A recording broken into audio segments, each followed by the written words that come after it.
Guys and welcome back to bioinformatics with MK. Previously video में हमने discuss किया था कि जीन्स क्या होते हैं, प्रोटीन्स क्या होते हैं, डीएनए क्या होते हैं या क्रोमोसोम क्या होते हैं। लेकिन क्या आप लोगों को पता है कि जब उसमें चेंजेस आ जाए, उसमें जब कोडान गलत इनकोड हो जाए, प्रोटीन की जो सीक्वेंस है उसमें चेंजेस आ जाए तो उसे क्या कहते हैं। तो सबसे पहले उसे म्यूटेशन कहते हैं। जब कोई सीक्वेंस प्रोटीन जीन सीक्वेंस में चेंजेस आ जाए तो उसको हम म्यूटेशन कहते हैं। म्यूटेशन में क्या होता है कि या तो वो जो कोडान्स है वो गलत इनकोड होते हैं या उसमें डिलीट होते हैं। डिफरेंट टाइप ऑफ म्यूटेशन हम आज पढ़ेंगे इंशाल्लाह, और ये भी पढ़ेंगे कि उसमें बॉडी में उसके फिजिकल अपीयरेंस में उसके कुछ चेंजेस आते हैं कि नहीं। वीडियो की एंड में हमें इंशाल्लाह स्ट्रक्चर के थ्रू हम रिप्रेजेंट करेंगे कि ये फलाना जब म्यूटेशन आ जाए तो कौन क्या होता है, या दूसरा म्यूटेशन आ जाए तो प्रोटीन स्ट्रक्चर में क्या असर पड़ते हैं। बिस्मिल्लाहिर्रहमानिर्रहीम। अब है हमारे पास इंट्रोडक्शन। हमारे पास जो है म्यूटेशन की इंट्रोडक्शन है। Suddenly heritable change in genetic material or character of an organism is known as mutation. जब हमारे पास जीन में अचानक चेंज आ जाए, उसके सीक्वेंस में, उसके न्यूक्लियोटाइड्स में चेंज आ जाए तो उसको हम म्यूटेशन कहते हैं। Individual showing this changes is known as mutant. जब हमारे पास एक जीन में, एक सीक्वेंस में अलग अलग जो म्यूटेशन आ जाए उसको फिर उस म्यूटेशन को हम म्यूटेंट्स कहते हैं। An individual showing an alter phenotypes due to the mutation is known as variant. जब हमारे पास फिनोटाइप, जब हमारा म्यूटेशन आ जाए बॉडीज़ में तो उसकी फिनोटाइप में भी जो है वो असर पड़ता है। तो इसलिए उसको जो हम फिर फिनोटाइप में जब उसके चेंजेस आते हैं, individual showing in alter phenotype due to mutation is known as variant. जब हमारे पास इंटरनली चेंजेस म्यूटेशन आ जाए तो उसकी असर फिनोटाइप से भी असर पड़ता है। मीन दैट उसकी जो फेशियल है, फिजिकल अपीयरेंस है, उसमें चेंजेस आते हैं तो फिर उसको हम वेरिएंट कहते हैं। Factor or agent causing mutation is known as mutation. जिस चीज़ से हमारे पास म्यूटेशन काज होते हैं तो फिर हम इसको म्यूटेशंस कहते हैं। Mutation which cause change in the base sequence of gene are known as gene mutation और पॉइंट म्यूटेशन। जब हमारे पास म्यूटेशन बेस पेयर्स में आ जाए, सीक्वेंस में आ जाए तो फिर हम उसको जीन म्यूटेशन या पॉइंट म्यूटेशन कहते हैं। अब हमारे पास एक काज ऑफ म्यूटेशन, काज हमारे पास जो है किस वजह से जो हमारे पास डीएनए में म्यूटेशन आते हैं। तो इसकी हमारे पास दो बड़ी वजह है जिसकी हमारे पास म्यूटेशन कहा जाता है। एक होते हैं मिस्टेक ऑफ सेल रेप्लिकेशन और दूसरे हमारे पास है environmental factor. During replication of DNA, double strand of DNA are separate each strand is then copy to become another double strand about one out of every 10 lakh time. Mistake occur during copying which can lead to mutation. हमारे पास जब DNA replication होने के process में जब एक DNA single strand में convert हो जाते हैं तो अचानक जो है वो डबल स्ट्रैंड बन जाते हैं, और इसी तरह हमारे पास 10 लाख टाइम जो है ये मिस्टेक अकर हो जाते हैं और उसके बाद म्यूटेशन जो है वो काज होते हैं।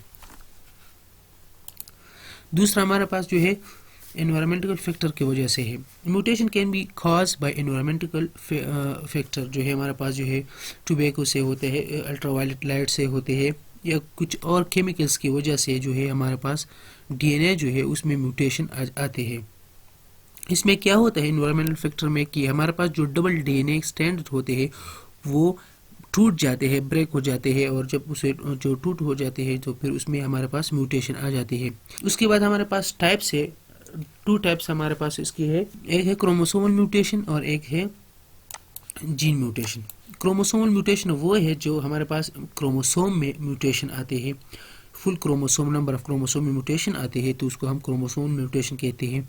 जीन म्यूटेशन जब हमारे पास जीन में म्यूटेशन आते हैं तो उसको फिर हम जीन म्यूटेशन कहते हैं। अब इसको एक एक को हम डिस्कस करेंगे कि ये क्या चीज़ है। तो सबसे पहले हमारे पास जो है जीन म्यूटेशन हम थोड़े बहुत जो है डिस्कस करते हैं। उसमें सबसे पहले आते हैं जी point mutation. Point mutation are the most common type of gene mutation. ये हमारे पास बहुत कॉमन म्यूटेशन है, ज़्यादातर जीन में जो है पॉइंट म्यूटेशन जो है वो आते हैं।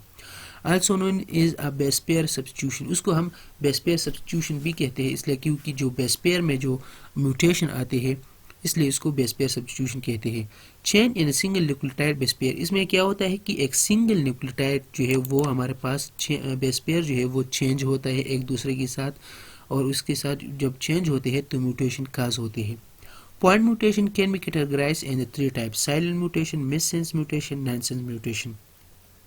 Silent mutation, the change in one codon for an amino acid into another codon for that same amino acid. जब हमारे पास एक कोडान जो है, हमारे पास एक सिंगल कोडान जो चेंज होते हैं दूसरे अमीनो एसिड के साथ, तो इसको फिर हम क्या कहते हैं, साइलेंट म्यूटेशन. जैसे कि एक को आप देख रहे हैं, ये हमारे पास जी के साथ जो है वो चेंज हुआ है, तो ये हमारे पास जो है वो म्यूटेशन काज होते हैं. Silent mutation is also refer to a synonymous mutation. उसको हम साइलेंट म्यूटेशन को हम सिनोनिमस म्यूटेशन भी कहते हैं.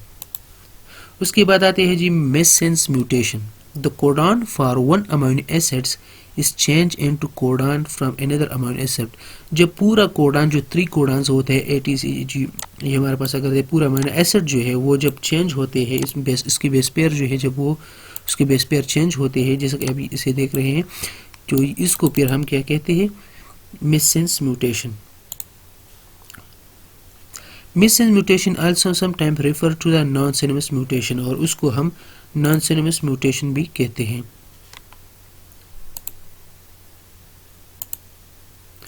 अब हमारे पास तीसरा नंबर पे है nonsense mutation. The codon for amino acid is change into the translocation termination stop codon.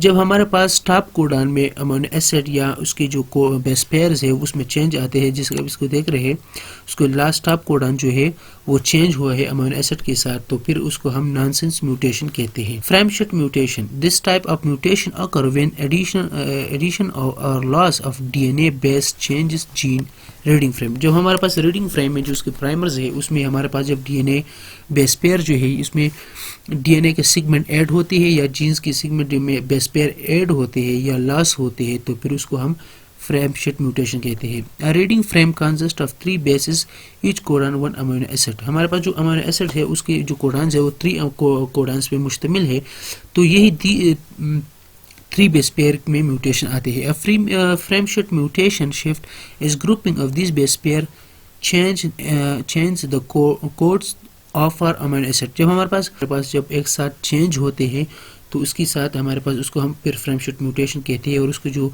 Result में ये आता है कि वो हमारे पास नॉन फंक्शनल बन जाता है. इंजर्शन and deletion can all be a frame shift mutation. अब हमारे पास इंजर्शन हो या डिलीशन हो, ये दोनों जो है ये फ्रेम शिफ्ट म्यूटेशन में आते हैं. अब हमारे पास आते हैं जी क्रोमोसोमल म्यूटेशन. क्रोमोसोमल म्यूटेशन में सबसे पहले है डिलीशन. डिलीशन में क्या होता है कि जब क्रोमोसोम एक नॉर्मल क्रोमोसोम में उसकी साइज, ये साइज जो फॉर एग्जांपल आप देख रहे हैं, इसमें जब लास्ट होते हैं, तो ये इसका क्रोमोसोम का साइज जो है वो गलत हो जाती है, उसमें म्यूटेशन आती है, तो फिर उसको हम डिलीशन कहते हैं. इन्वर्जन में क्या होता है, chromosome segment break off, segment flip around, backward segment रीअटैचमेंट.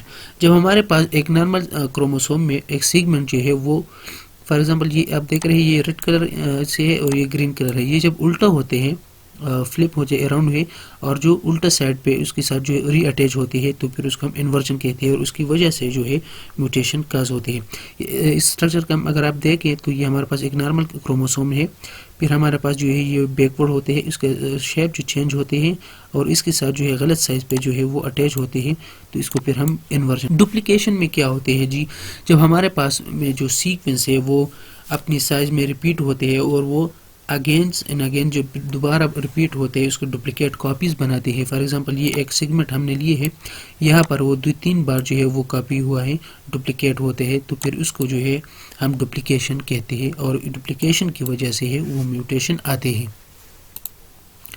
Translocation का इसमें जो है involve 2 chromosome that are and homologous part of chromosome and transfer to another chromosome. अगर इस स्ट्रक्चर के आप देखें, हमारे पास नॉर्मल स्ट्रक्चर ऑफ क्रोमोसोम है, ये भी दूसरा नॉर्मल स्ट्रक्चर ऑफ क्रोमोसोम है, ये हमारे पास 1 पेयर ऑफ क्रोमोसोम है. ये हमारे पास जो सेगमेंट्स है, ये सेगमेंट जो है हमारे पास इस क्रोमोसोम की वजह से यहाँ से ट्रांसलोकेट हुआ है इस क्रोमोसोम में. जब ये सेगमेंट इस क्रोमोसोम में आ जाते हैं तो इसमें म्यूटेशन काज होते हैं, और फिर उसको हम ट्रांसलोकेशन म्यूटेशन कहते हैं. हमारे पास जो है जब म्यूटेशन बॉडीज़ में आते हैं, तो इसमें हमारे पास उसके क्या नुकसानात हैं. जब देखिए हमारे पास जब बॉडी में म्यूटेशन आते हैं, बेस पेयर में, सीक्वेंस या जीन्स में, क्रोमोसोम में जब म्यूटेशन आते हैं, तो उसकी फिनोटाइप से फिजिकल अपीयरेंस में ज़रूर जो है वो उसकी असरात दिखते हैं. उसमें क्या होता है, या इसके बच्चे का सर बड़ा होता है, किसका आंखें छोटे होते हैं, किसी का नाक जो है वो सीधे होते हैं, जो है स्मॉल ईयर होते हैं, स्मॉल माउथ होते हैं, डिफरेंट टाइप जो है फिंगर जो है उसमें चेंजेस आते हैं, स्ट्रक्चर में देख सकते हैं, पाव की फिंगर में भी चेंज आ सकती है। तो बॉडी में डिफरेंट प्लेसेस में जो है वो चेंज आते हैं। आई में स्पॉट आते हैं, जब हमारे पास एक नॉर्मल आई में स्पॉट आते हैं तो वो भी म्यूटेशन की वजह से आते हैं। इसी तरह अगर सेक्स क्रोमोसोम में जब चेंजेस आ जाते हैं, जो हमारे पास टू टाइप्स ऑफ क्रोमोसोम है, एक ऑटोसोमल है और सेक्स क्रोमोसोम है। जब हमारे पास सेक्स क्रोमोसोम में हमारे पास जब म्यूटेशन आते हैं तो उसमें क्या होता है कि जब बच्चे पैदा होते हैं तो वो बिल्कुल वाइट होते हैं, उसके जो आईब्रो है, हेयर है, वो येलो होती है, और बंदा जो है बिल्कुल वाइट कलर में होते हैं। So if you have any question you can ask in the comment. तो गाइस, ये क्रोमोसोमल म्यूटेशन टाइप्स की स्ट्रक्चर पहले आप जान लें। डिलीशन में क्या होता है, फॉर एग्जांपल ये नॉर्मल स्ट्रक्चर है, इसमें ये वाला पार्ट जो है वो डिलीट होता है। जब ये डिलीट होता है तो ये क्रोमोसोम की साइज छोटा बढ़ जाता है और इसमें म्यूटेशन आते हैं। उसके बाद है नंबर 2 पे डुप्लीकेशन। डुप्लीकेशन में क्या होता है, फॉर एग्जांपल ये एक सेगमेंट है क्रोमोसोम की, ये एनकोड होते हैं 2 बार। जब ये 2 बार होता है तो ये जो नॉर्मल साइज ऑफ क्रोमोसोम है वो इंक्रीज होते हैं और उसकी जो सीक्वेंस है सिमिलर वही डुप्लीकेट कॉपी बनाती है, तो इससे म्यूटेशन बन जाती है, तो इसे हम डुप्लीकेशन कहते हैं। उसके बाद है इन्वर्जन। इन्वर्जन में क्या होता है कि एक सीगमेंट क्रोमोसोम के थोड़ा सा सीगमेंट जो है वो यहाँ पे आके जो है वो उल्टा हो जाते हैं, बैकवर्ड साइड पे जो है वो अटैच होता है। फॉर एग्जाम्पल अभी देखिए ये एग्जांपल में दिया, ये रेड है, ये ब्लैक है। यहाँ पे क्या होता है कि जो ब्लैक है वो ऊपर जाते हैं और जो रेड है वो नीचे के साथ अटैच होते हैं, तो वो इसमें म्यूटेशन आते हैं। उसके बाद है ट्रांसलोकेशन। ट्रांसलोकेशन में क्या होता है कि वन पेयर ऑफ क्रोमोसोम में जब वो इस क्रोमोसोम के कुछ पार्ट्स जो है वो इस क्रोमोसोम पे ट्रांसलोकेट होते हैं, तो इस क्रोमोसोम को डीमैच करते हैं, इसमें म्यूटेशन लाते हैं, तो फिर उसको हम ट्रांसलोकेशन कहते हैं। तो उम्मीद करता हूँ कि आप लोगों को ये इन्फॉर्मेशन अच्छा लगा बायोइन्फॉर्मेटिक की। अगर और रिलेटेड इन्फॉर्मेशन आपको चाहिए डिफरेंट डेटाबेसिस के बारे में, बायोइन्फॉर्मेटिक्स की जितने भी सब्जेक्ट्स हैं उनके रिलेटेड वीडियो के लिए आपको इन्फॉर्मेशन चाहिए, तो मेरा चैनल को सब्सक्राइब करें, आइकन को दबाएं ताकि आपको न्यू वीडियो की नोटिफिकेशन मिले। Thank you so much.